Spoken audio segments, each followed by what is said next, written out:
believe it. Look who we are the dreamers. We make it happen, cause we can see it. Here's to the one that keep the passion, respect, oh yeah. Here's to the one that got the magic, respect, oh yeah.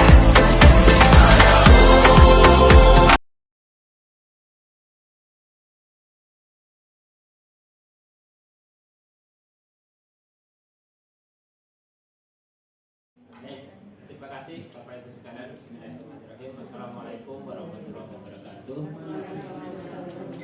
Bapak Ibu, di sini kami akan menyampaikan tentang paradigma baru dalam pembelajaran yang berpihak pada anak, yaitu tentang budaya positif. Mohon izin Bapak Ibu untuk menyampaikan ini merupakan adopsi dari guru penggerak, program pendidikan guru penggerak. Adapun nanti yang kita bahas adalah tentang yang pertama disiplin positif dan nilai-nilai kebajikan universal, kemudian teori motivasi, hukuman dan penghargaan, lalu restitusi, lalu keyakinan kelas, selanjutnya kebutuhan dasar manusia dan dunia berkualitas, lalu restitusi 5 posisi kontrol, dan terakhir adalah restitusi segitiga restitusi. Bapak Ibu, ada 6 ya, mohon untuk bersabar untuk mengikuti. Oke, Bapak Ibu, yang pertama adalah tentang disiplin positif dan nilai-nilai kebajikan universal. Ini ada perubahan paradigma. Coba Bapak Ibu semuanya berdiri semuanya. Bapak Ibu berdiri semuanya. Kemudian cari pasangan sepasang. Yo, cari pasangan sepasang. Nah, sudah dapat pasangan belum? Yang tidak dapat pasangan nanti sama saya.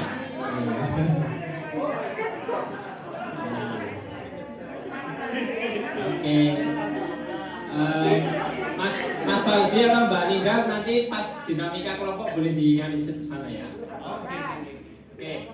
Nah, selanjutnya Bapak Ibu boleh dilihat di PPT di depan itu kegiatan kepalan tangan. Nah, ada A dan B, monggo salah satu A, salah satu B. Nah, nanti yang A itu memegang satu cari kertas. Nah, yang A cari kertas bebas. Dari sudut ini Pak Eko tutup ini. Nah, tisu boleh, kertas boleh, yang lain boleh. Nah, secari kertas itu monggo dibayangkan sebagai sesuatu yang sangat berharga. Entah itu rumah mewah miliaran rupiah, entah itu mobil berharga, entah itu ilmu bermanfaat, entah itu anak yang banyak, atau istri yang cantik, atau suami yang ganteng, ya. Apapun itu, sesuatu yang paling berharga. Oke, sudah dibayangkan yang pegang kertas satu saja kertasnya. Oke, satu saja, dari sepasang cuma satu saja yang bawa kertas. Oke, sudah. Nah, itu barang berharga bagi Bapak Ibu. Nah, silakan. Kemudian yang B, silakan pegang kencang-kencang ya. Kemudian yang B tugasnya adalah bagaimana bisa mendapatkan barang berharga itu. Bagaimana mendapatkan barang berharga itu? Caranya apa? Caranya bisa membujuk, ngancem, hardik, merayu, itik-itik, nyuap, atau apapun, sehingga kepala tangannya terbuka dan kertasnya diberikan. Bisa dipahami Bapak Ibu? Nah, kalau bisa dipahami, dimulai dari hitungan ketiga. 1, 2, 3.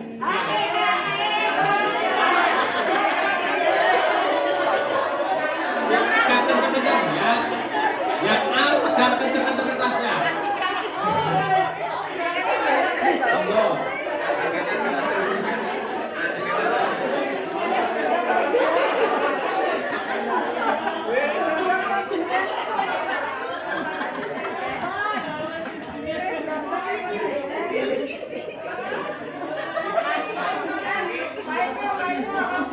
Ya, gimana? Bebas, judulnya bebas. Mau maksa, mau berbulat, mau merayu, mau halus, silakan. Bebas. bebas. Yuk, masih ada waktu, silakan. Tugas A mempertahankan barang berharga, tugas B adalah mendapatkan barang berharga. Ya, saya harus mempertahankan gitu. Baik. Caranya bagaimana mendapatkan? Ya susah karena lebih kuat kan, saya lebih kuat.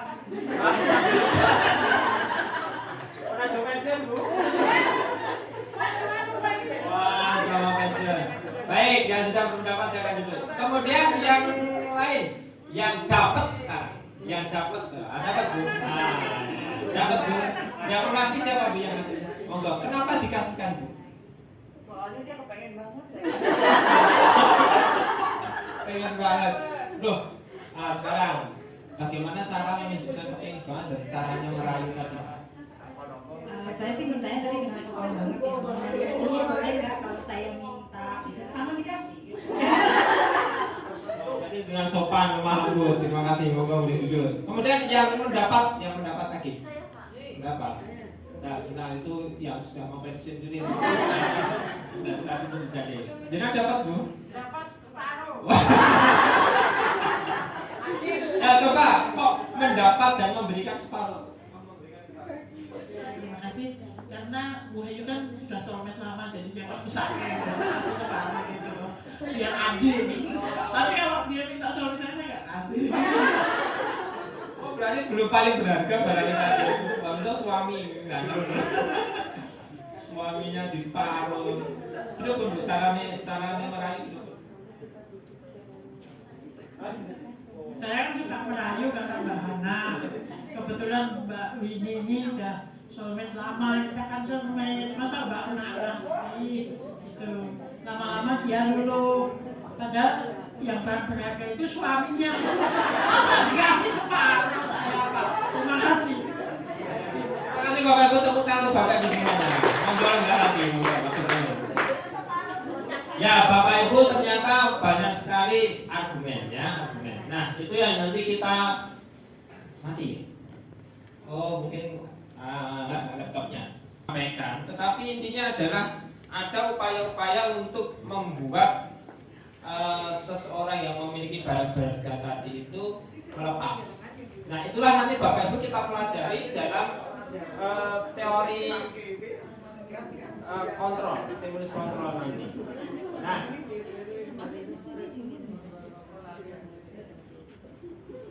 perubahan paradigma dalam teori kontrol ini kita melihat bahwa ada semacam bayangan selama ini, imajinasi ilusi selama ini bahwa guru itu mengontrol murid.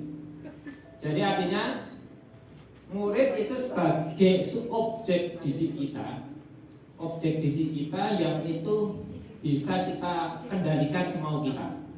Kemudian yang kedua, ilusi bahwa kritik dan orang yang merasa bersalah itu dapat mematahkan karakter. Jadi seringkali kita itu kepada siswa itu saat siswa melakukan suatu kesalahan, ya kamu melanggar peraturan, kamu salah, kamu tidak benar. Nah, itu membuat semacam hal yang menjadi kebiasaan kita dalam memberikan treatment disiplin pada anak dengan alasan disiplin. Lalu yang lain adalah ilusi bahwa semua penguatan positif, efektif dan bermanfaat. Pokoknya kamu kalau nanti nggak mau lepas ini, tak kasih suamiku. Kamu ngasih barangmu tak kasih suamiku loh. Gimana mau nggak? Kalau kamu nanti itu mau lepas milikmu itu, tak kasih hadiah. Kalau kamu nanti mau untuk tidak terlambat, besok tak kasih hadiah nilai matematika 10 selama 3 kali berturut-turut. Ada semacam rangsangan-rangsangan penguasaan positif itu dianggapnya bermanfaat dalam penguatan karakter anak. Itu juga di dalam teori ini dikatakan juga ilusi juga. Lalu ilusi lain bahwa orang dewasa memiliki hak untuk memaksa.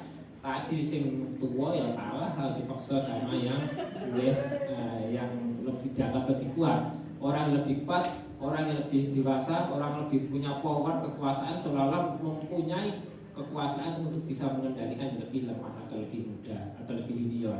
Nah hal-hal itu semacam semacam hal yang memang sering kita temui di sekolah. Bahkan aura senior junior di siswa pun juga semakin ya tampak sekali kuat juga. Nah itulah Bapak Ibu nanti yang harus kita cermati dalam paradigma teori kontrol, ilusi kontrol tadi. Lalu bagaimana? Siapa sesungguhnya memiliki kontrol itu? Bisa diperiksa nih Bapak Ibu. Nah, dalam teori stimulus respon, kita mencoba mengubah orang agar berpandangan sama dengan kita. Tadi ngerayu-rayu, berusaha membuat pendekatan bicara sopan, halus gitu ya, supaya seolah-olah memang dia itu memiliki aura frekuensi yang sama dengan kita sehingga melepas. Kita mencoba mengubah orang itu memiliki pandangan sama dengan kita. Padahal dalam konteks teori kontrol atau pilihan, kita berusaha memahami pandangan orang lain tentang dunia. Kita bisa mempelajari tentang kebinekaan, tentang perbedaan itu sebagai sesuatu hal yang memang perlu kita cermati untuk kebersamaan itu.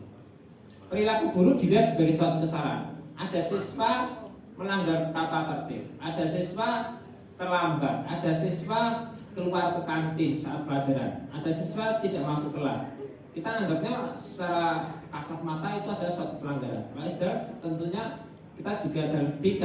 Nah, makanya kita dalam BK menjadi sangat penting karena kita memaknanya bukan pelanggarannya itu semata-mata, tetapi kita mengetahui sebabnya apa kalau si siswa itu melakukan itu.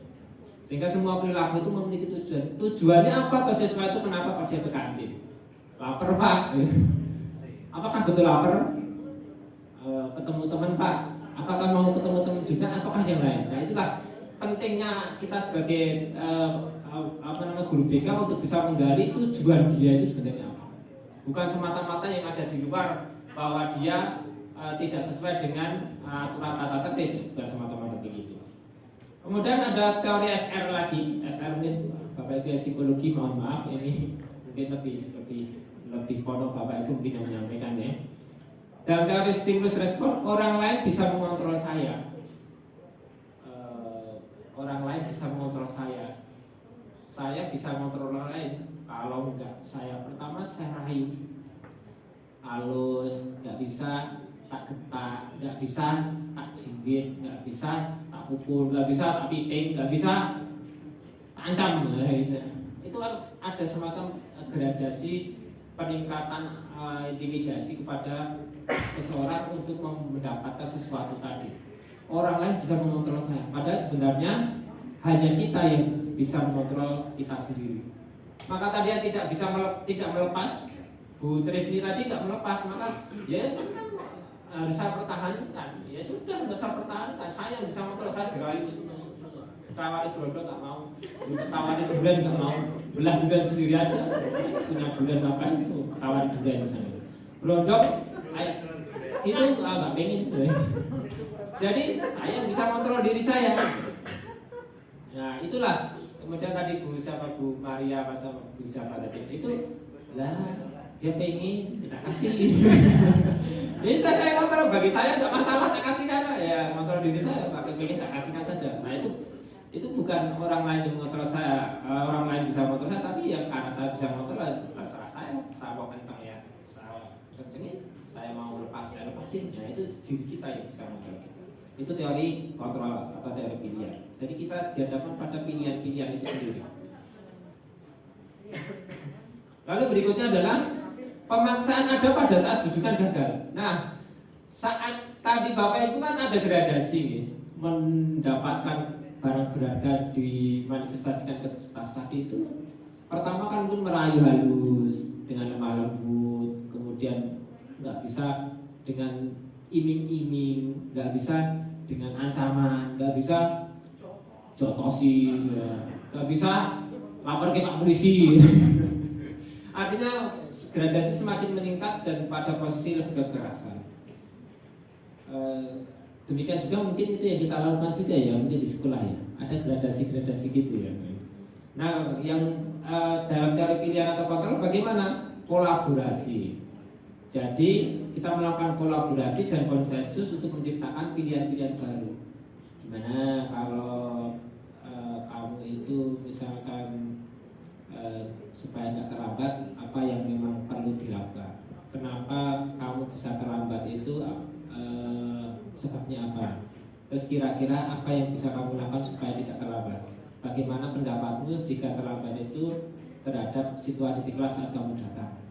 Kalau kamu terlambat, diketahui orang tua setiap hari terlambat, apakah ada? Dan seterusnya. Itu ada banyak hal yang kita bangun suatu pemahaman pada anak sehingga anak bisa memberikan penilaian terhadap tindakan-tindakannya sendiri. Sehingga ada semacam konsensus dan kolaborasi terhadap pilihan-pilihan baru. Yang berikutnya adalah model berpikir menang kalah. Kalau orang melakukan suatu kesalahan, maka kita katakan dia salah, kita yang benar. Pasal 1 guru selalu benar. Pasal 2 jika guru salah, kembali ke pasal 1 itu Bu Susu sama Bu Wahyu. Pokoknya saya senior-seniornya dulu ya.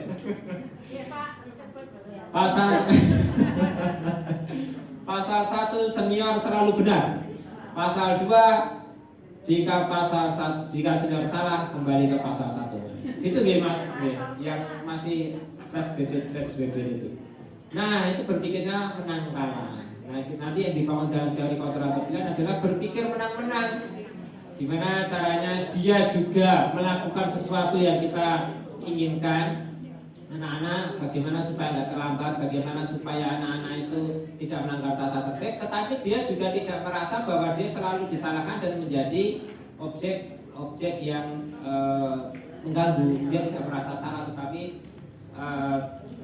tidak merasa salah dan disakiti, tapi dia sadar bahwa itu memang perilaku yang kurang baik dan perlu diperbaiki menurut nilai-nilai universal. Nah, itu Bapak Ibu tadi tentang games yang berlaku terkait dengan kontrol stimulus respon dan teori kontrol atau pilihan. Nah, Bapak Ibu, dalam konteks disiplin positif kita pelajari dari William Glasser tentang teori kontrol atau teori pilihan.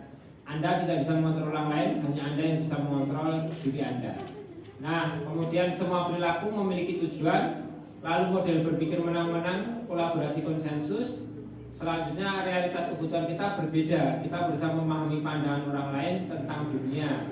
Setiap orang memiliki pandangan berbeda. Nah, ini kalau di breakdown, makna kontrol tadi kan sebenarnya dalam konteks kita di sekolah seringkali kita beralasan disiplin. Memang kita mengendalikan anak-anak biar disiplin. Nah, dalam hal ini belajar kontrol diri dengan menggali potensi itu akan tercapai tujuan mulia, yaitu sesuatu menjadi seseorang yang kita inginkan berdasar nilai-nilai yang kita hargai. Arahnya kan sebenarnya ke sana. Bagaimana kita menyampaikan ke anak itu suatu perilaku, suatu hal, suatu karakter sehingga anak-anak bisa berdisiplin dalam belajar di sekolahnya. Tetapi makna disiplin seringkali pada posisi yang membuat pemaksaan-pemaksaan sehingga anak-anak menjadi tidak nyaman, arahnya ke sana. Nah, ini tantangan bagi kita selaku guru BK. Dalam mempelajari perilaku, tujuan perilaku manusia, kita mengetahui teori motivasi. Dalam teori motivasi, anak melakukan sesuatu bisa jadi karena takut sama bapak ibu, bisa jadi takut sama hukuman di sekolah. Jadi anak melakukan sesuatu karena menghindari hukuman. Kemudian yang kedua adalah anak melakukan sesuatu karena ingin mendapatkan hadiah, ingin mendapat penghargaan. Teori yang seringkali dikatakan punishment and reward itu kan sering dikemukakan. Nah, ternyata dalam konteks William Glasser seperti ini itu perlu menjadi kecermatan bagi kita. Anak melakukan sesuatu karena ingin mendapat hadiah. Begitu nggak ada hadiah, ya anak tidak akan melakukan sesuatu lagi. Anak mendapat nilai A atau nilai 100 dapat hadiah buku tulis. Begitu tidak dapat nilai 100, anak kemudian dapat nilai 100 tidak mendapat buku tulis, maka anak bisa kembali ogah-ogahan belajarnya lagi. Ya, karena tidak permanen. Oleh karena itu menjadi pencermatan bagi kita karena motivasi anak melakukan itu adalah dari luar atau eksklusif. Nah, bagaimana yang kita ingin bangun adalah anak bisa menghargai diri sendiri. Jadi melakukan tindakan sesuatu itu karena menghargai diri sendiri. Si anak bajunya kok tidak dimasukkan, tidak rapi. Nah, kalau kita bangun, kenapa kok tidak dimasukkan, tidak rapi? Apakah kamu tidak malu? Apakah kamu tidak ingin Bapak Ibu juga, Bapak Ibu guru juga melakukan pandangan yang baik sama kamu. Kalau kamu tidak memakai baju berarti kamu tidak menghargai dirimu sendiri karena orang lain menganggap kamu melanggar peraturan dan seterusnya. Pendapat-pendapat gitu, nilai-nilai seperti itu yang kita munculkan sehingga anak bisa menghargai diri sendiri. Oh iya, berarti saya pakai baju rapi, tertib, itu nanti juga karena menunjukkan saya anak yang tanggung jawab, tertib dan seterusnya. Sehingga menghargai dirinya sendiri muncul dari dirinya, tidak susah disuruh-suruh. Nah itulah nanti yang muncul nilai-nilai kebajikan universal, jadi tanggung jawab, mandiri, kemudian mentaati peraturan dan seterusnya. Itu yang menjadikan nanti nilai-nilai yang dia pegang secara intrinsik dari dalamnya, tidak usah disuruh-suruh. Artinya ke sana. Kalau disuruh-suruh biasanya nggak permanen. Nah itulah nanti menjadikan keyakinan kelas. Nah keyakinan kelas nanti bedanya dengan peraturan apa? Kalau peraturan kan lebih saklek, kalau keyakinan kelas itu relatif lebih universal. Nah, dalam posisi kontrol yang sering kita lakukan ini Bapak Ibu menarik. Dalam 5 posisi kontrol yang kita lakukan, kita sering terjebak pada posisi penghukum. Posisi penghukum. Jadi kalau anak-anak tidak tertib, kita suruh push up. Anak-anak tidak tertib, kita suruh untuk menulis 1000 kata di dalam buku, menulis 5 lembar halaman folio, bahkan seolah-olah literasi membaca di perpus selama 2 jam pelajaran dan seterusnya. Itu tipe-tipe yang bisa jadi penghukum atau lari keliling lapangan. Guru BK nyuruh lari keliling lapangan, saudara, nggak ada hubungannya sebenarnya. Nah itu yang mungkin perlu kita cermati. Itu nanti arahnya adalah anak ya sudah. Kalau kita berada pada tipe guru penghukum, dia akan menghindari hukuman. Tapi habis itu nggak ada gurunya, nggak ada Pak Prihatin kok nggak ada di depan, Pak Prihatin nggak ada, ya sudah akan kembali melakukan lagi karena yang ditakuti yang menghindari hukumannya itu. Yang penghukumnya Pak Prihatin nggak ada, ya sudah. Nah itu akhirnya tidak permanen. Lalu pembuat rasa bersalah. Nah pembuat rasa bersalah seringkali kamu kok sudah balik terlambat ya, pokoknya mesake karo ibu, kalau saya ibu bendino iki tanda tangan kowe ben sebelum kelas. Apa ora mesake karo sing satpame buka ke lawang. Seolah-olah gaya bahasanya halus, kemudian masuk kepada anak, tetapi intinya sebenarnya membuat anak merasa bersalah. Nah itu nanti juga anak merasakan ketidaknyamanan itu, tetapi juga nanti relatif tidak permanen juga. Nah, lalu ada gaya ketiga dalam posisi kontrol kita yang sering kita lakukan di sekolah adalah sebagai teman. Walau kita bro, telat wae, mosok bolak-balik telat. Wes saya kira apa-apa, rasa wes boleh masuk kelasnya, wes sok ini telat meneh. Seolah-olah dekat sama anak seperti itu. Seolah dekat sama anak, tetapi sebenarnya ada hal-hal yang masih kurang tepat karena anak akan beranggapan Pak guru DKI guru kita sih cukup pikat orang tua, kocok friend, seolah begitu. Nanti saat dia jaga orang lain, dia berbeda lagi penanganan, dia melakukan sesuatunya itu berbeda lagi karena ada orang yang berbeda, ada yang dianggap teman, gurunya dianggap teman, dia santai. Kemudian ada orang yang lain, dia akan berubah tindakannya. Nah itu membuat dia berperilaku bukan karena dari dalam dirinya. Lalu ada model yang pemantau. Model pemantau itu Bapak Ibu, kita melakukan treatment sama anak itu bermain dengan aturan main. Kamu terlambat ya. Coba dari catatan ibu, kamu sudah terlambat 3 kali. Peraturannya gimana peraturannya? Peraturannya kalau terlambat 3 kali dipulangkan. Maka gimana? Maka kamu harus pulang. Bagaimana peraturannya kamu bisa baca, bisa apa? Itu sebagai pemantau. Jadi bermain aturan main seperti itu. Nah, itu juga nanti sifatnya kalau dia ya sudah, kalau dia memang ingin tidak dimarahi, itu juga dia sudahlah berangkat tidak terlambat. Tetapi saat yang lain tidak ada guru A tadi, kemudian yang jaga guru B, dia akan berbeda lagi. Nah itu akhirnya tidak permanen juga. karena settingnya adalah untuk mendapat imbalan. Nah, bagaimana sebenarnya pola tertinggi kita dalam teori posisi kontrol atau teori kontrol dari William Glasser? Kita diharapkan menjadi manajer. Manajer itu sebenarnya ada rangkuman-rangkuman dari ya kadang seperti teman, kadang seperti pemantau, tetapi pada prinsip manajer itu membangkitkan untuk menghargai diri sendiri. Jadi sebagai manajer, kalau terlambat nanti bagaimana? Nah, nanti arahnya adalah pola manajer itu kita belajar segitiga restitusi itu. Contoh begini, kalau ada terlambat, maka anak menstabilkan identitas. Kok kamu terlambat? Terus anak tergopoh-gopoh, ya nggak apa-apa. Memang wajar. Gerimis, dari gerimis sudah terlambat ya wajar. Itu artinya anak sudah tidak pada posisi ketakutan dulu, stabilkan dulu. Ya wajar terlambat. Nah, mungkin kenapa sih alasannya kok terlambat? Nah, baru gitu. Udah alasan terlambat, oh mungkin tadi baru menunggu ibu yang ngantar itu baru ngantar adik gantian sehingga terlambat. Ada alasan begitu. Nah, kemudian menanyakan keyakinan.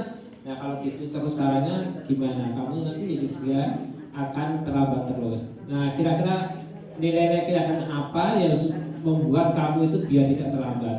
Mandiri, Pak. Tidak mengharap misalkan di atributnya. Mandiri. Nilai keyakinan apa? Mandiri. Nilai keyakinan apa lagi? Bertanggung jawab. Artinya ya saya harus bisa bertanggung jawab terhadap diri saya sendiri. Nah, anak distimulasi untuk bisa menemukan nilai-nilai keyakinan universal yang muncul itu, sehingga nanti anak akan bisa menemukan rencana berikutnya supaya dia tidak terlambat. Artinya kita memberikan satu stimulan-stimulan dan kita tidak memaksa dia melakukan sesuatu yang kita paksakan itu. Yaitu arahnya menjadi manajer dengan cara segitiga restitusi itu. Nah, sehingga dengan demikian kita bisa menerapkan pola membuat budaya disiplin positif pada anak yang dimunculkan dari dalam diri anak dan bukan pemaksaan-pemaksaan yang sifatnya memberikan imbalan ataupun penghargaan ataupun hukuman, dan itu didasari dengan 5 kebutuhan dasar manusia. Kenapa? Karena manusia tentu karena melakukan sesuatu itu supaya bisa hidup, bertahan hidup, survive. Kemudian dia juga bisa melakukan sesuatu karena apa? Ingin menguasai yang lain, ingin berkuasa.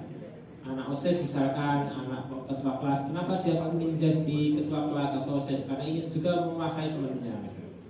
Kemudian kasih sayang dan rasa diterima. Kenapa dia berorganisasi, berkomunitas? Karena di rumah sepi, nggak ada orang diajak ngomong. Dia ingin mendapatkan seorang yang menerima dia. Dia ingin diterima di tempat-tempat tertentu untuk menunjukkan aktualisasi dirinya. Kemudian kesenangan. Dia ingin melakukan suatu kegiatan ekskul karena memang hobi, senang.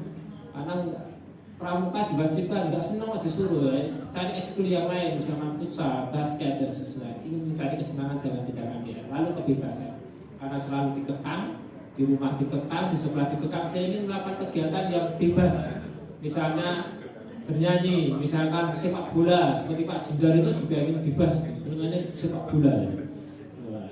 Ya Pak Jindar ya. Wah, ingin sepak bola atau bahkan jadi masih tour leader enggak Pak? Wah, menyenangkan sekali jadi tour leader itu, bisa bebas kemana-mana gitu ya Pak ya, ada dunia itu. Orang melakukan sesuatu itu motivasinya sesuai kebutuhan dasar manusianya ada 5 hal ini. Nah itu Bapak Ibu dalam konteks kita di sekolah yang mungkin sadar tidak sadar kita lakukan dan perlu ada perubahan paradigma. Nah makna disiplin itu perlu kita cermati lebih lanjut sehingga tidak kaku dalam konteks si dia mengikuti perintah saya, tetapi bagaimana si dia memahami nilai-nilai universal keyakinannya sehingga dia bisa melakukan sesuatu yang baik bagi dia dan lingkungannya. Nah nilai-nilai kebajikan universal itu antara lain dalam konteks profil pelajar Pancasila adalah mandiri, anak mandiri, kemudian bernalar kritis, berkebinekaan global, bergotong royong. Nah nanti arahnya ke sana dan termasuk APIN nanti juga mengarah ke sini. Ini kan kita juga baru godok ada semacam panduan atau minimal ada contoh buku APIN, ada nggak ini? Kemarin Bu Faila kayaknya juga sempat disinggung Pak Rafa ya mungkin ya, untuk buku aktif ya. Enggak ya. Ada. Jadi ini baru disusun produk layanan dasar. Layanan dasar kan di kelas ya. Nah ini dari Apkin ada program untuk membuat semacam buku yang bisa diperdomani Bapak Ibu dalam memberikan layanan di kelas. Namanya buku Apkin. Ini baru digodok. Nah nanti dalam buku Apkin ini salah satu rujukannya adalah karena kita baru konteksnya itu kurikulum yang membangun profil pelajar Pancasila, maka nanti arahnya juga di profil pelajar Pancasila. Jadi ini setelah nanti digodok rencana mau maju ke Kemendikbud ini untuk restu dari Kemendikbud melempar buku Apkin sebagai panduan dari Bapak Ibu Guru BK se-Indonesia. Jadi nanti ada kelas 10 semester 1 apa saja, kelas 10 semester 2 apa saja sesuai SKPD masing-masing gitu. Nah kurang lebih begitu ini bocorannya ya, tapi isinya tidak saya bocorkan dulu. Tapi arahnya adalah ke profil pelajar Pancasila juga. Nah selanjutnya ada teori motivasi hukuman dan penghargaan secara restitusi. Tadi kita sudah sampaikan bahwa untuk motivasi orang perilaku itu ada motivasi eksternal, kemudian ada juga internal dan menghargai, yaitu menghargai diri sendiri. Nah salah satunya adalah untuk yang eksternal adalah karena menghindari hukuman, kemudian karena mendapat imbalan, dan untuk menghargai diri sendiri dari internal itu ingin menjadi seperti apa bila saya melakukannya. Oleh Ki Hajar Dewantoro, ini rujukan Bapak Ibu di konteks pendidikan guru penggerak juga mengarah pada teori-teori implementasi yang dilakukan Ki Hajar Dewantoro dari mulai awal. Nah sampai ini bagaimana dikatakan kurikulum merdeka, anak merdeka itu menurut Ki Hajar Dewantoro tidak hanya terlepas dari perintah, tetapi si anak itu juga cakap untuk memerintah dirinya sendiri.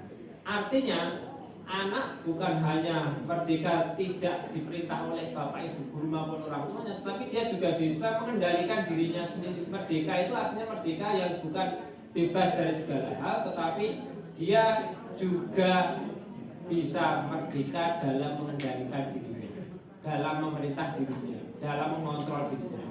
Itu esensi manusia yang memanusiakan.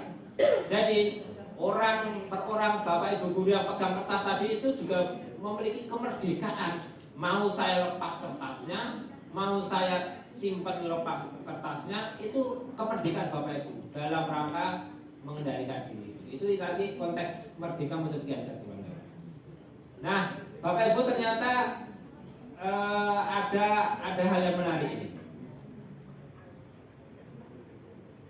Ada hal yang menarik.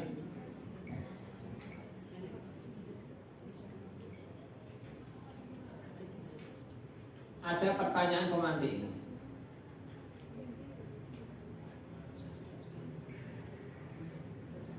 Coba Bapak Ibu.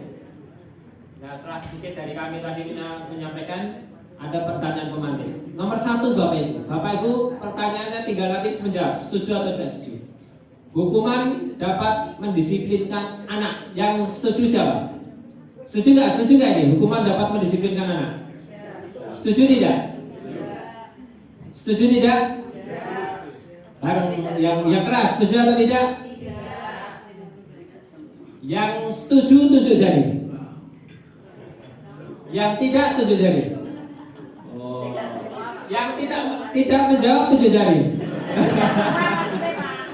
Ada yang bisa, ada yang tidak. Oh gitu. Nah ini menarik. Nah ini menarik ini. Dilihat dari siswanya. Bisa ya, bisa tidak. Menarik. Buat saya dibantu Mbak Sinten, Mbak Fitri, nama Sinten, Mbak Dita. Nah, ada mic tolong disampaikan yang teman-teman Mbak Dita. Nah, Mbak Dita ini adalah teman saya.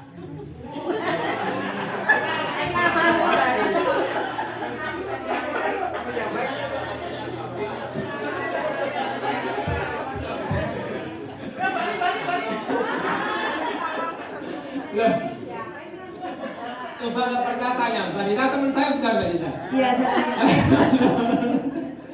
Moga Bu Sus. Nah, coba tadi Bu Sus menyampaikan bahwa hukuman dapat mendisiplinkan anak itu posisi di tengah. Iya begitu. Ya setuju juga tidak ya dan tidak setuju dan tidak setuju. Ya, maksudnya kan alasannya gimana? Moga Bu. siswa itu yang terbiasa dengan kekerasan yang di rumahnya dari orang tuanya, dia kan hukuman udah biasa. Jadi tidak mendisiplinkan siswa. Udah kebal. Iya. Ibu setuju atau tidak? Dan itu di tengah-tengah. Oh, tengah-tengah. Ada juga yang bisa disiplin, Ada juga yang tidak. Jadi ada anak yang dihukum itu bisa disiplin, ada yang anak yang dihukum tidak bisa disiplin. Iya. Alasannya kebal. Iya. Oke, ya. Terima kasih tepuk tangan untuk Gus. Nah, ini juga bagus ini. Teori kebal. Teori kebal rasa. Ya baik. Kemudian yang setuju ada tidak ini hukuman bisa mendisiplinkan anak? Ada nggak yang setuju? Ada.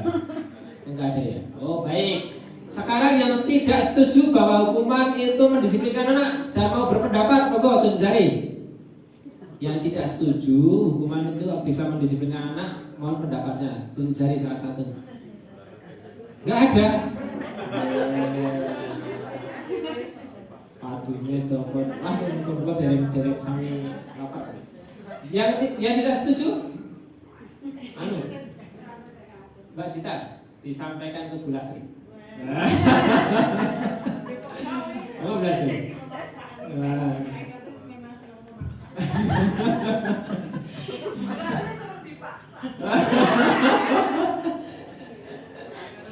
Wah, teorinya macam-macam di sini. Pakai teori ini. Assalamualaikum warahmatullahi wabarakatuh. Waalaikumsalam warahmatullahi wabarakatuh. Ini sebetulnya jawabannya pertanyaannya juga menarik Pak Eko. Bahkan ini di luar sana pun juga sama. Hukuman itu kira-kira bisa mendisiplinkan anak atau siswa atau tidak. Ada yang ya, ada yang tidak. Tetapi saya pribadi, saya terus terang tidak setuju. Disiplin hukuman apapun terhadap anak yang bermasalah itu belum tentu nanti akan membuat siswa atau anak kita itu menjadi lebih baik.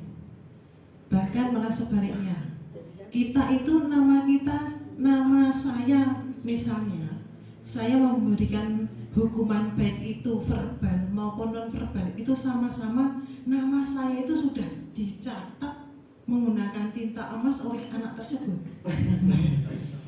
Iya. Berapa gram? Kira-kira kalau 25 nggak ada ya Pak ya?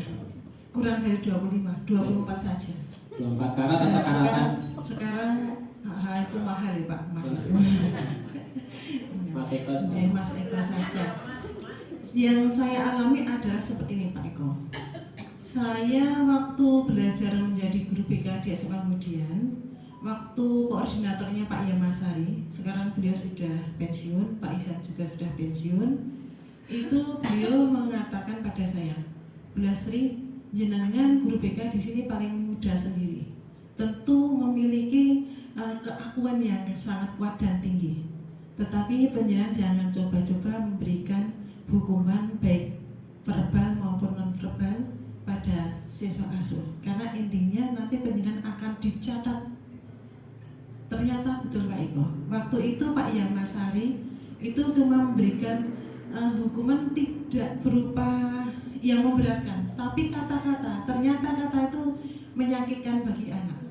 Dan sampai diingat oleh anak waktu pas Pak Yamasari mau pensiun juga masih diingat dan mendapatkan WA dari anak tersebut. Selamat menikmati purna tugas Bapak yang telah memberikan bla bla bla gitu, masih teringat anak itu. Sehingga saya pun sebagai teman generasi berikutnya saya tetap memperhatikan itu. Karena apa Pak?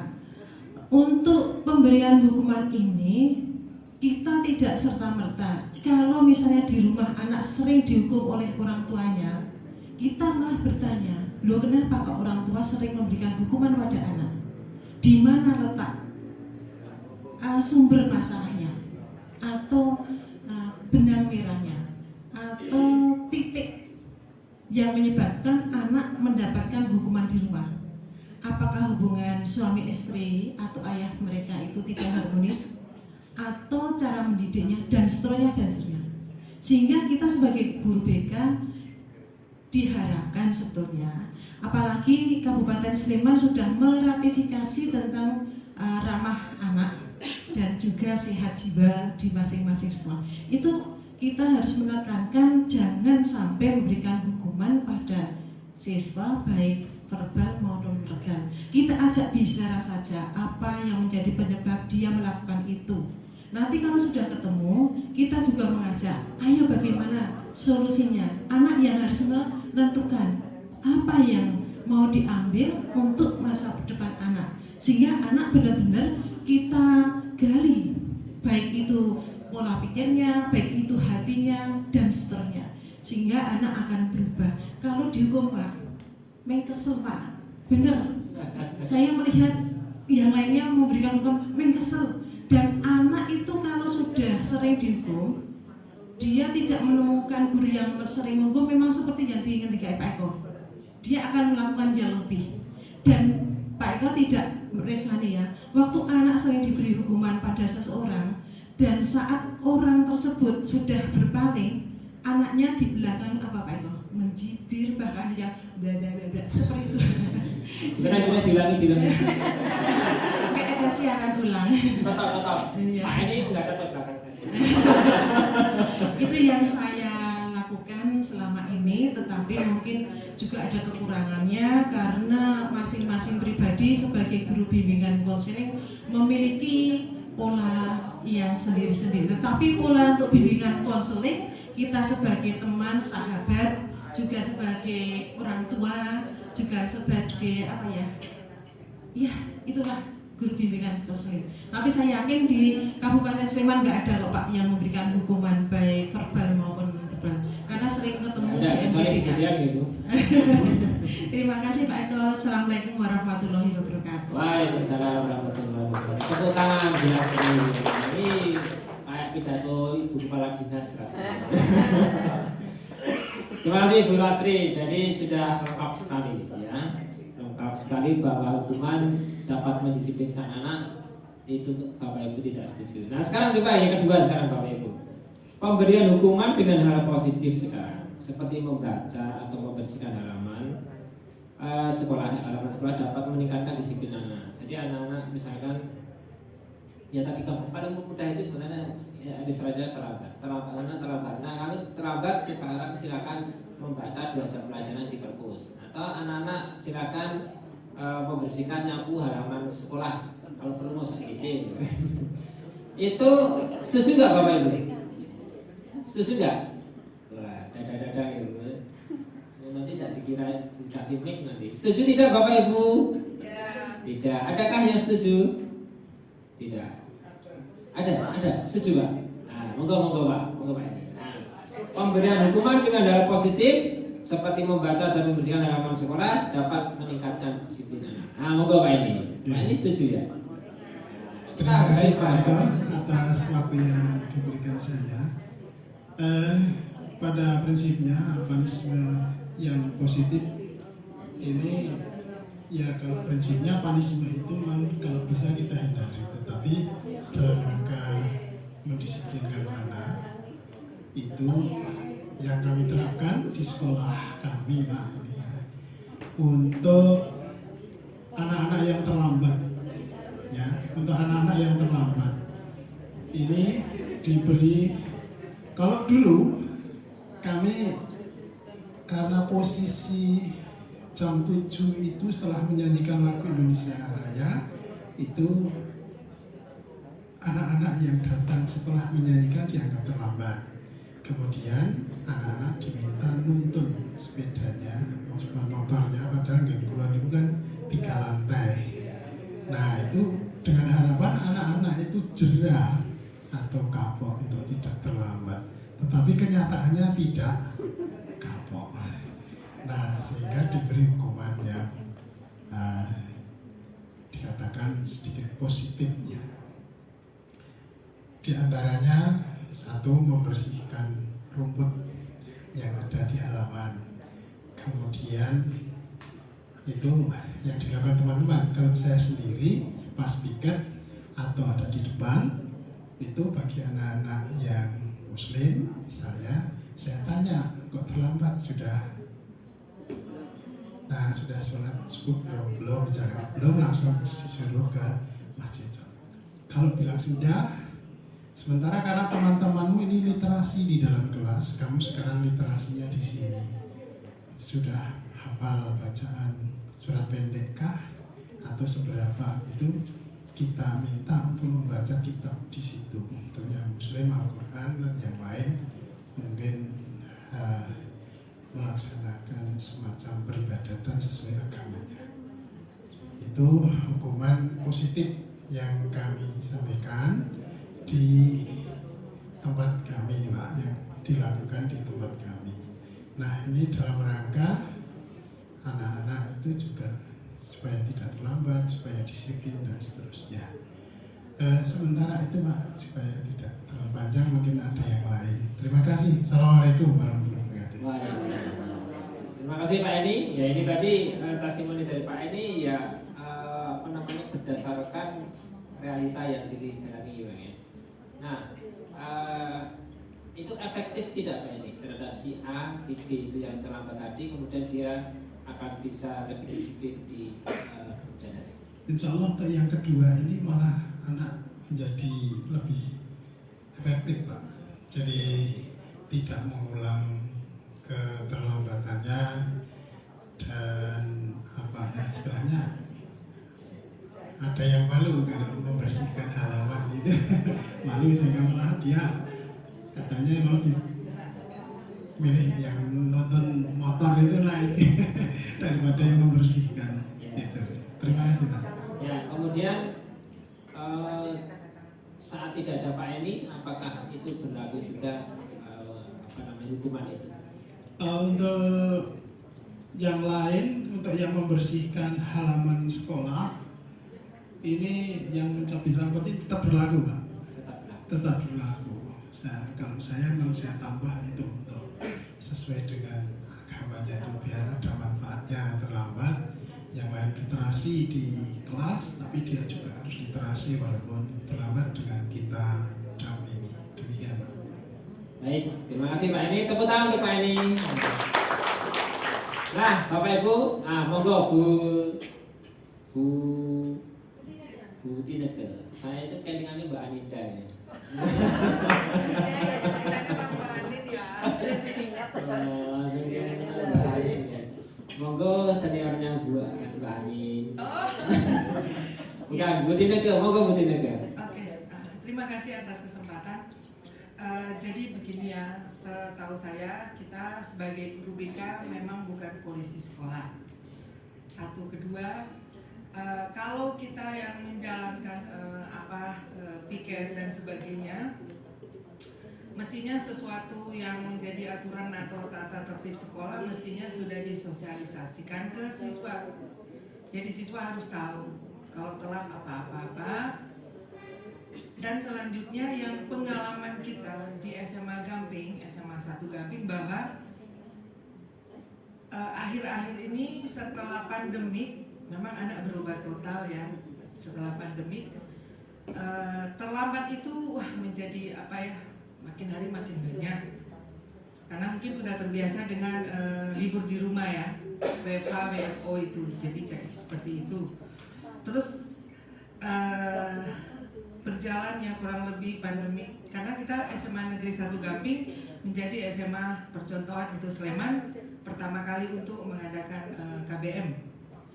Jadi kita menemukan kesulitan yang memang sangat signifikan, tapi kita menemukan suatu cara. Begitu anak terlambat, pertama memang harus nyanyi Indonesia Raya. Kedua, dari kita guru BK yang ada di SMA Gamping itu, kita suruh telepon, ayo mana handphonemu? Kamu telepon ibumu atau bapakmu, saya mau bicara. Jadi kita perlu tahu kenapa dia terlambat. Ternyata anak itu suka bangun jam 5, tapi warawiri nonton TV, main handphone. Berkali-kali orang tuanya, aduh Bu, nggak kurang-kurangnya saya suruh berangkat pagi. Nah, ada juga anak yang kita tahu dari orang tua bahwa susah dibangunin. Nah, jadi dengan begitu kita tahu bahwa anak itu memang susah bangun pagi, susah berangkat, atau dan sebagainya. Intinya kita perlu tahu kenapa sih terlambat itu. Jadi ada banyak pengalaman kita yang kita tahu kenapa terlambat. Akhirnya anak malu kalau kita suruh telepon orang tua. Akhirnya anak malu. Dan kesininya memang berkurang ya Pak. Ada perkembangan. Kesininya berkurang yang terlambat. Nah akhirnya setelah berjalan waktu, yang terlambat itu aja siswanya. Jadi seperti itu aja ya, kurang lebih tinggal 5-6 siswa. Tadinya 30-an. Nah itu merupakan suatu pengalaman yang kita jalankan. Kita tahu dulu anak ini kenapa telat. Dan orang tua tahu kalau anak itu ditelepon telat, orang tua juga merasa nggak enak. Gitu. Maaf ya Bu, kayak gitu. Jadi itu pengalaman kami dari SMA Gamping yang menangani. Karena kalau kita ngasih hukuman, ya sekarang ya banyak organisasi masyarakat, LIDI dan sebagainya yang membidik sekolah-sekolah yang mengasih hukuman. Jadi SMA Gamping sementara itu yang kita jalani dan ada perubahan yang signifikan. Terima kasih. Baik, terima kasih Bu Tineke, tepuk tangan untuk Bu Tineke. Ya, baik, untuk Bu Tineke juga sudah punya treatment terhadap anak-anak yang melanggar tata tertib khususnya keterlambatan dengan cara tidak menghukum. Ya, jadi artinya ini yang memang kita belajar untuk melakukan paradigma baru, bagaimana kita bisa menghindari hukuman. Apalagi guru BK memang tidak boleh. Guru BK itu tidak boleh hukum, tapi lebih pada menggali permasalahan sehingga kita memunculkan nilai-nilai universal yang harus diyakini oleh anak. Jadi muncul nilai-nilai tadi seperti mandiri, gini harus mandiri, harus tanggung jawab, harus bisa berpikir masa depan dan seterusnya. Itu yang tanamkan sehingga anak-anak bisa muncul upaya-upaya dengan mereka memegang kencang keyakinan-keyakinan tadi. Dan seperti Bapak Ibu tadi memegang kencang sesuatu yang berharga, jadi anak-anak juga memegang kencang keyakinan-keyakinan universal, nilai-nilai kebajikan universal yang universal. Baik Bapak Ibu, kemudian berikutnya sekarang memberi penghargaan dapat meningkatkan motivasi belajar anak, betul nggak Bapak Ibu? Memberi penghargaan dapat meningkatkan motivasi belajar anak, setuju? Yang tidak setuju ada tidak? Ada nggak yang tidak setuju? Nah, Bapak Ibu, kalau motivasi belajar anak dengan penghargaan, maka teorinya kalau tidak ada penghargaan maka motivasinya turun. Teorinya kan sebenarnya ada semacam grad, ada psikologi, ini basic psikologi ada nggak ya? Psikologi.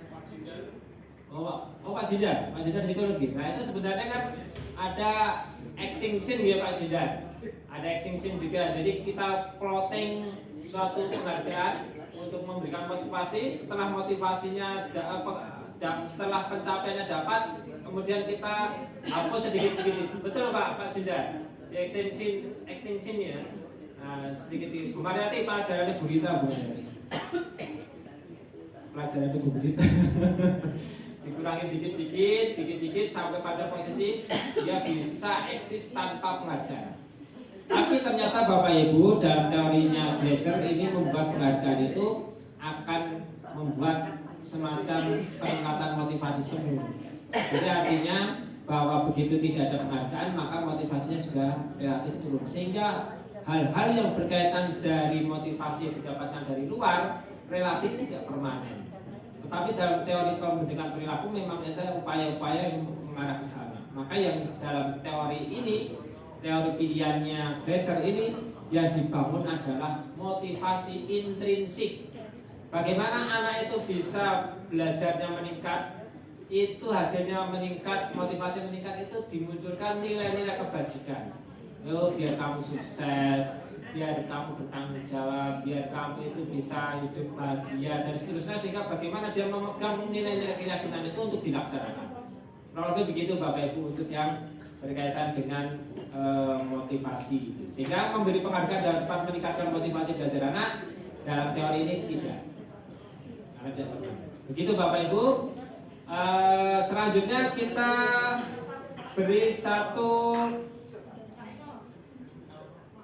untuk penghargaan kan kita tidak perlu berujuk garam, tetapi misalnya angsuran jempol, senyuman itu juga penghargaan.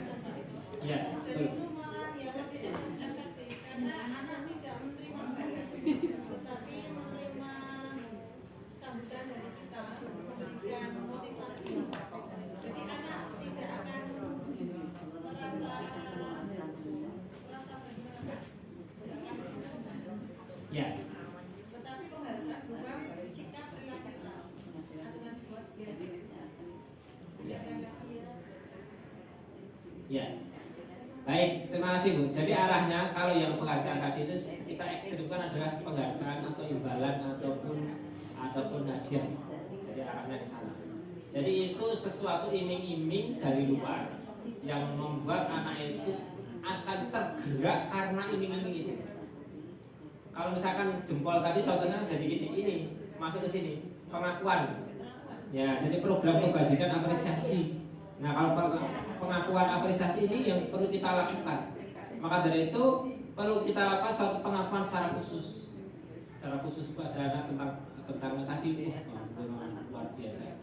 Tapi bukan menjadi dia belajarnya meningkat kemudian dimimik kan enggak, tapi diakui setelah dia lakukan itu di belakang. Kalau penghargaan atau imbalan tadi, nak, yang kowe juara 1 maka ini loh hadiahnya.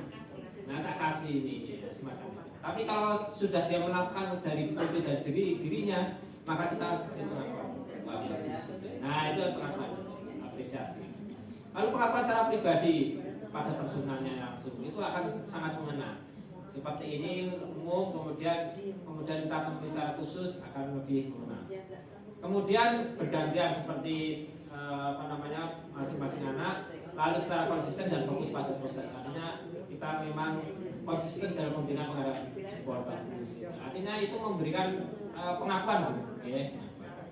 Nah, contohnya seperti ini dalam pengakuan atau apresiasi kebajikan yang kita lakukan.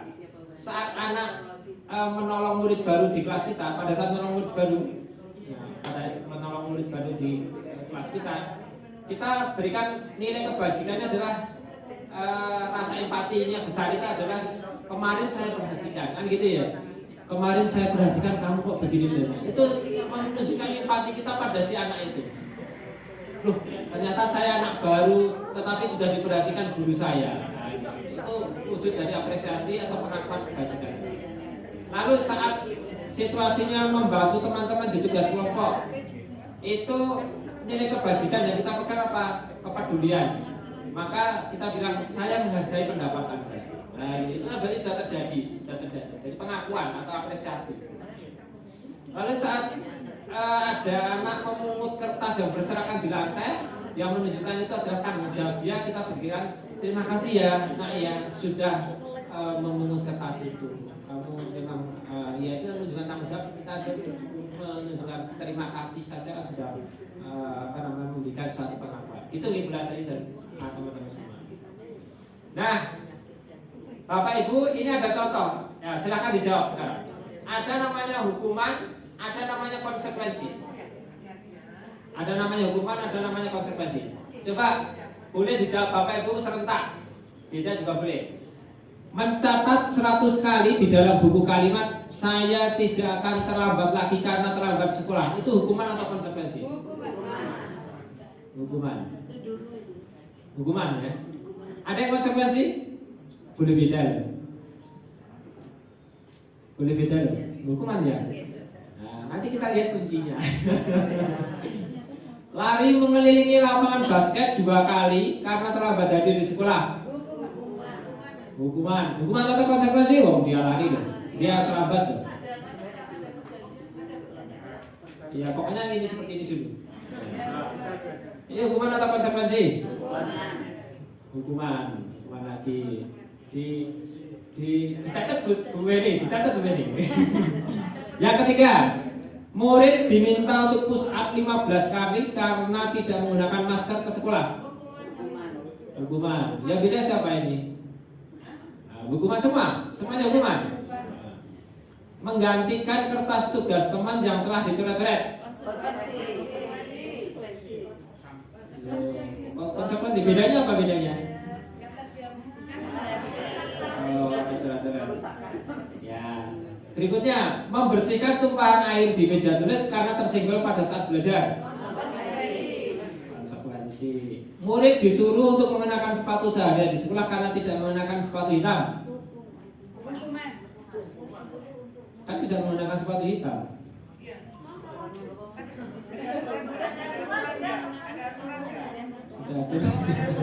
Maka hukuman atau konsekuensi? Oh, masih ada kalau ya. Masih ada kalonya ya. Yang hukuman 7 jari. Yang konsekuensi 7 jari. Itu 8. Lanjut. Lari mengelilingi lapangan basket 2 kali karena terlambat 10 menit untuk pelajaran pecinta. Hukuman atau konsekuensi? Bukan lari mengelilingi itu. Wah, ini kayak tes P3K ini. Baik Bapak Ibu, betul semua. Jadi mencatat 100 kali dibuka kalimat itu hukuman. Lari mengelilingi lapangan basket karena terlambat hadir hukuman. Karena ada hubungannya ya. Murid diminta push up, hukuman juga. Mengganti kertas tugas teman tercoret, konsekuensi. Dia tercoret, membersihkan tumpahan air di meja tulis, konsekuensi.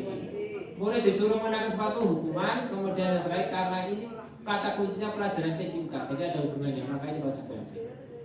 Kuncinya ini Bapak Ibu. Baik Bapak Ibu, ini ada perbedaannya. Apa itu hukuman dan konsekuensi? Nah, kita sebenarnya kan membangun konsekuensi juga ya. Nah, hukuman itu sesuatu yang menyakitkan harus terjadi, konsekuensi sesuatu harus terjadi. Kemudian hukum enggak kelihatan. Kemudian untuk hukuman membuat anak sakit walaupun hati untuk jangka waktu lama. Mbak Dita tadi saya minta tadi sakit hati enggak? Oh, alhamdulillah. Mbak Dita itu teman saya. Kode Bu.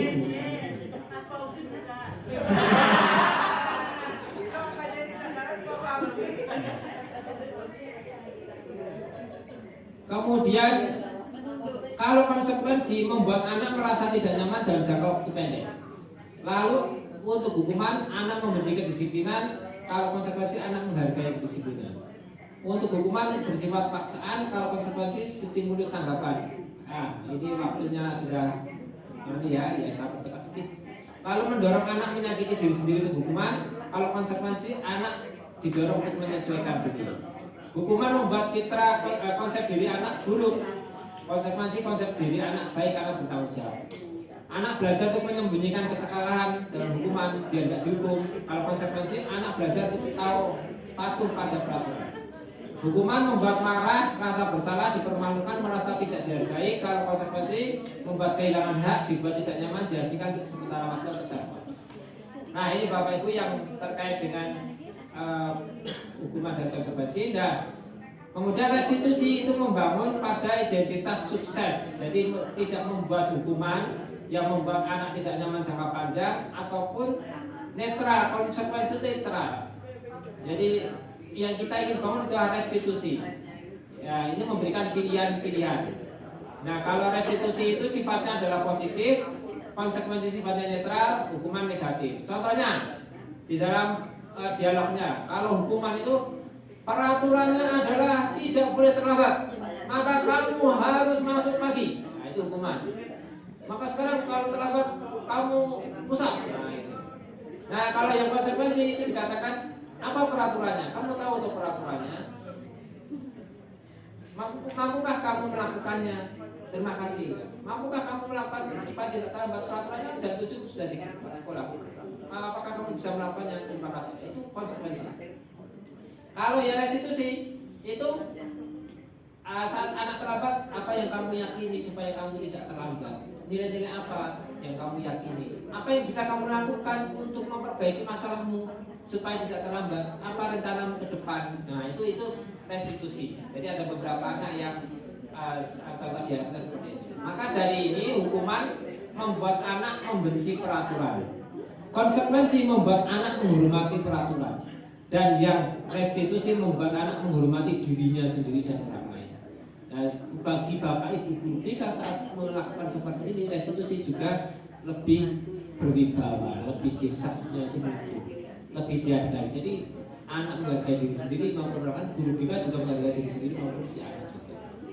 Nah, bapak ibu untuk ciri-cirinya seperti ini, untuk ciri-ciri restitusi, dan sedikit mungkin ada contoh ibu Gunarti, contohnya yang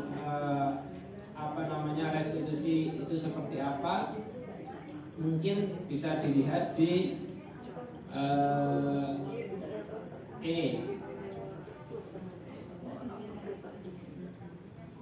di tugas saya.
Nah, ini ada tugas tentang contoh saat anak terlambat. Tetapi di lain hal, kalau kita sebenarnya Bapak Ibu guru BK itu sudah terbiasa untuk melakukan hal-hal yang bersifat restitusi ini. Nah, salah satu contohnya adalah dalam konseling.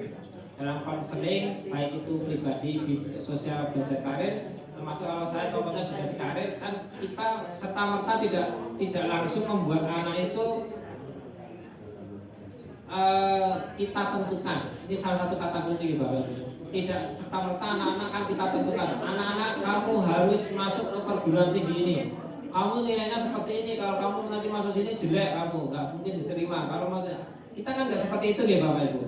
Itu sebenarnya sudah mengadopsi teori-teori juga bahwa konseling itu juga teori pilihan, William Blaser tadi. Jadi tidak serta-merta kita memaksa anak pasti sukses, pasti diterima, dimasukkan di perguruan tinggi atau prodi tertentu, tetapi kita memberikan alternatif pilihan dan memberikan satu potensi plus minusnya seperti apa. Ini Bu Ayu nggak tahu kalau salah satu ini. Oh, suaranya nggak masuk.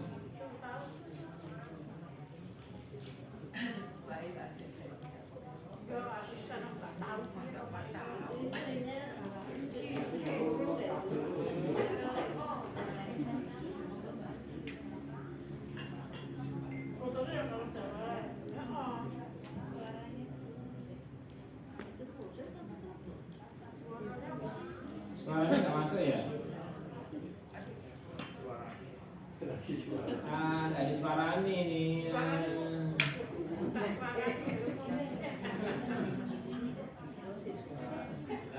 Oh gitu.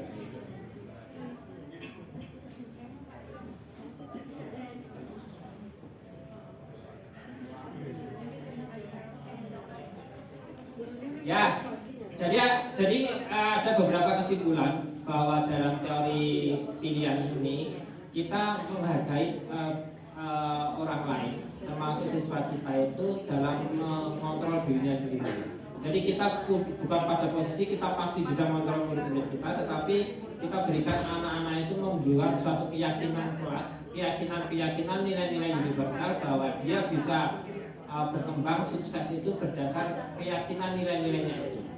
Nah sehingga dalam konteks karir misalkan, oh ya saya suksesan, nilai apa? Keyakinan kelas yang pegang apa? Kesuksesan. Berarti bahwa saya harus memilih jurusan itu dalam rangka memang saya itu biar sukses masa depan. Sukses apa? Dunia dan akhirat misalnya gitu. Nah, untuk memegang itu berarti anak diberikan wawasan lebih sehingga anak pegang saya harus sukses. Nilai apa? Pegang kesuksesan. Bagaimana dia pegang kesuksesan itu? Caranya seperti apa? Merencanakan pilihan karirnya. Kemana caranya, bagaimana daftar kemana, kuliah, belajar di mana, konsultasi gimana dan seterusnya, sehingga memegang nilai sukses bisa diimplementasikan dengan merencanakan karirnya seperti mengambil pilihan jurusan tertentu, berkonsultasi, mendaftar, belajar di perkuliahan dan seterusnya. Bukan sebagai contoh, kamu kalau lulusan SMA tidak kuliah maka kamu akan gagal. Kalau kita narasinya seperti itu maka anak merasa terpaksa. Berarti saya harus kuliah, ya. Kenapa? Karena saya disuruh orang tua saya. Kenapa? Karena saya disuruh oleh guru saya. Nah sehingga yang muncul pada dia adalah saya harus kuliah karena paksaan orang lain, bukan muncul dari dirinya, bukan memegang nilai-nilai keyakinan sukses tadi. Kurang lebih begitu ilustrasinya Bapak Ibu, sehingga kita bisa membuat anak lebih menghargai dirinya sendiri dan menghargai orang lain, karena kita juga melakukan suatu upaya kepada siswa dalam konteks budaya positif ini menggunakan teknik restitusi segitiga restitusi dan seterusnya tadi, sehingga kita lebih memberdayakan anak dengan nilai-nilai keyakinan yang dia pegang itu. Saya kira kita kalau ini saya cari video fullnya belum ketemu potongan-potongan ini.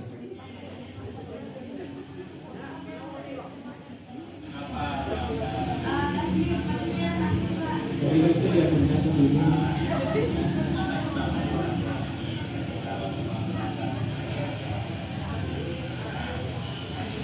Kenapa terlambat?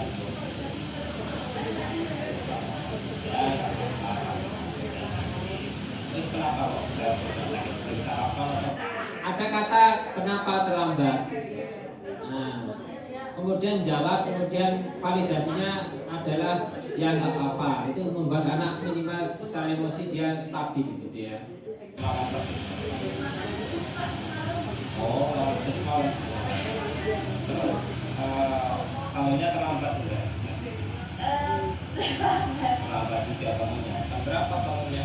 Jam 7 Pak. Jam 7. Wah, itu memang sudah siap. Nah, kalau begitu apa yang membuat kamu kira-kira bisa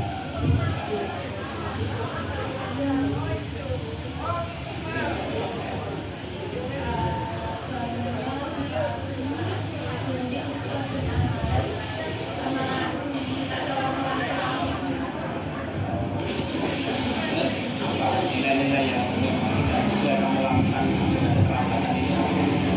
menanyakan nilai-nilainya ya, setelah validasi, kemudian setelah validasi menstabilkan tadi, kemudian validasi, kemudian nilai-nilai dia tidak.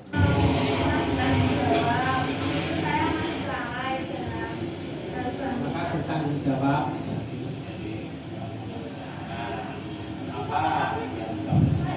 Di sini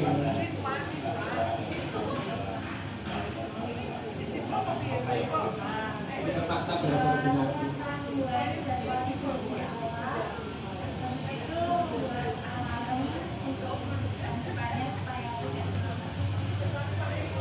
Ya, baik. Nah, jadi ada nilai-nilai keyakinan apa yang mau dipegang, kemudian rencananya seperti apa biar nggak gagal. Skenario-nya Pak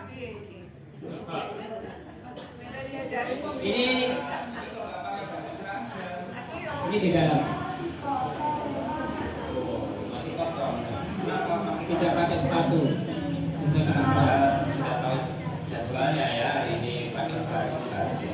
Lanjut Pak. ya. Gimana? Kenapa?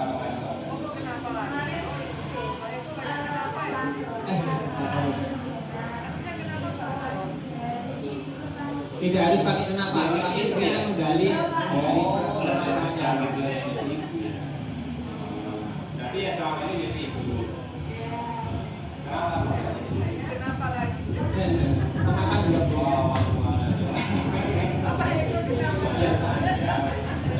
Anak sering tanya dua ini, bu mengapa?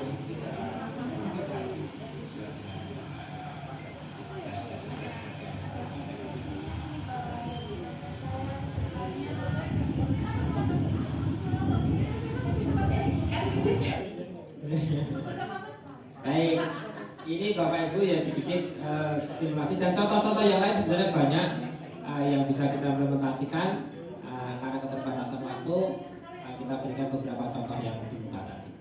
Itu Bapak Ibu sedikit tentang oleh-oleh guru penggerak difasilitasi Bu Nati juga, sehingga ini semoga menjadi pencermatan kepada kita semua paradigma baru bahwa kita mendidik siswa yang membuat siswa itu merdeka tetapi juga memanusiakan siswa. Kita berpihak pada murid anaknya di sana. Jadi pembelajaran yang berpihak pada murid.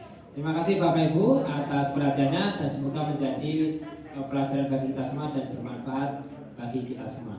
Jika ada kurang dari jawaban saya mohon maaf yang sebesar-besarnya. Terima kasih. Assalamualaikum warahmatullahi wabarakatuh. Tepuk tangan.